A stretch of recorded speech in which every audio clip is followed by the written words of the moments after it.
the question dividing people across the country. Should Confederate statues be torn down? A Colorado Springs man with family ties to the Confederate side of the Civil War voices his thoughts. KRDO News Channel 13's Alexis Dominguez spoke with him earlier. She now joins us live with his message. Alexis.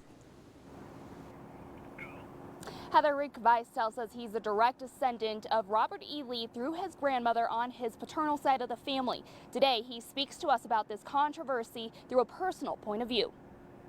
For Rick Weiss, growing up, family history was something to be proud of. I've heard most of my life that I was a direct descendant of Robert E. Lee. That's right, Robert E. Lee, a well-known commander of the Confederate Army during the Civil War. I really took pride in thinking that I was a distant but still a relative of Robert E. Lee. But these days, he knows which side he's on when it comes to bases and statues representing the Confederacy. Really kind of became embarrassed for anyone to know that I was possibly related to him. Last week, protesters in Virginia attempted to pull down the 2-ton, 21-foot-tall statue of General Lee.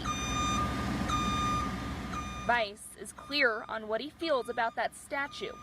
And it represents hate and division to a lot of people. In 2017, white nationalists marched in opposition of the removal of a statue of Lee in Charlottesville, Virginia, which led to the death of a counter-protester. While the opposing argument is that the Confederate Army is part of American history and something to be proud of, Weiss doesn't agree. How can someone have pride and be proud of a symbol or that represents hate? I just don't get it. To be clear, not all Americans or Coloradans support the anti-Confederacy movement. Meanwhile, the date has not yet been set for when the Robert E. Lee statue in Richmond, Virginia will be replaced. Reporting live in Colorado Springs, I'm Alexis Dominguez, KRDO News Channel 13. Alexis, thanks.